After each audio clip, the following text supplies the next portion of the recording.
ganda naman ng Ayun. National Museum natin, ano? Excited na ako mapanood yung Labulaqueña na yan. Alam mo, Susan, ngayong buwan ng kababaihan, narito po ang aming taus-pusong handog sa inyo bilang pasasalamat sa lahat ng mga kababaihan. Sa ating espesyal na docu-serye, kikilalanin natin ang katauhan ng isa sa itinuturing na obra ng pintor na si Juan Luna.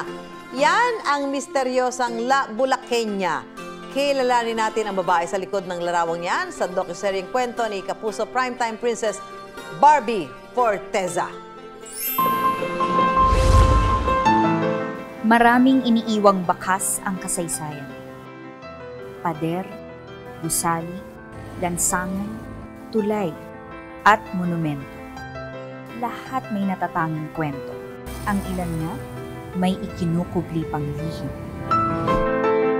Aminado ako, kung di ko pa ginawa ang drama series na Maria Clara at Ibarra, hindi siguro mabubuksan ang isip ko sa tunay na kahalagahan ng kasaysayan at malaking kaugnayan nito sa sining tulad ng pelikula at telebisyon na ginagalawan ko.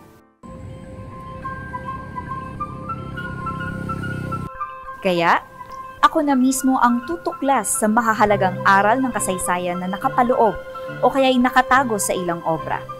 Tila pinaglipasan man ng panahon, sigurado ako, may saysay pa rin ito. Grabe! First time kong makapasok ng National Museum kasi dati hindi ako nakapag-field trip eh. Kaya today, susulitin ko talaga.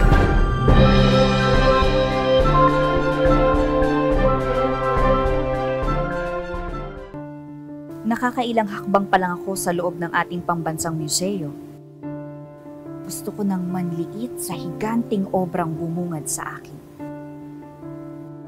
Sa kanta ng Eraserheads ko napakinggan at ilang libro ko lang nabasa ang tungkol sa Spolarium na ipininta ng dalubhasang pintor na si Juan Luna.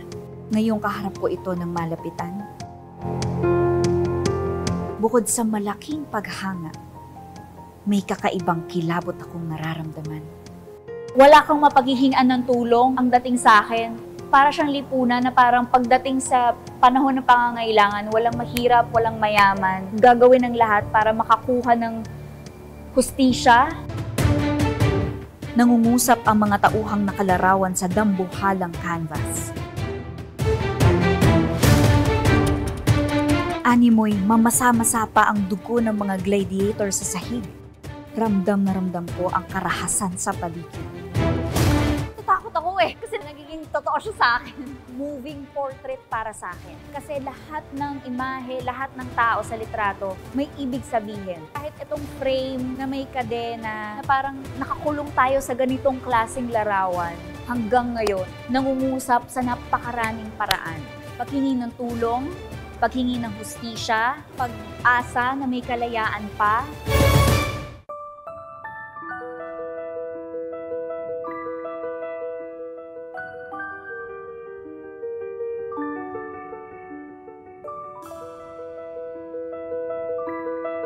Pero hindi pala lahat ng likhang sining ni Juan Luna ay higante sa laki.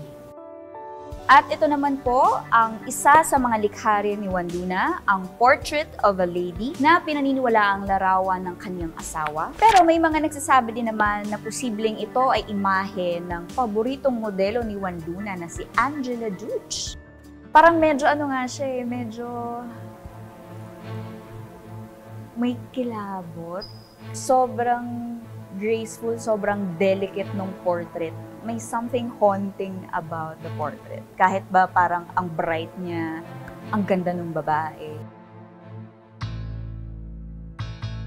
Ito naman po ay ang Parisian Life na likha rin ni Juan Luna. At sinasabing nandito rin siya sa larawang ito. Ang ganda ng suot niya, parang ang yaman-yaman niya, pero parang nasasakal siya, parang meron siyang kolyar na parang nagsasabi, hindi ako makagalaw, na kailangan ko ng saklolo, tapos kahit yung upo niya parang nakagapos. Pagka binaliktad mo yung larawan, tapos idiretso mo ng konti, parang siyang mapa ng Pilipinas.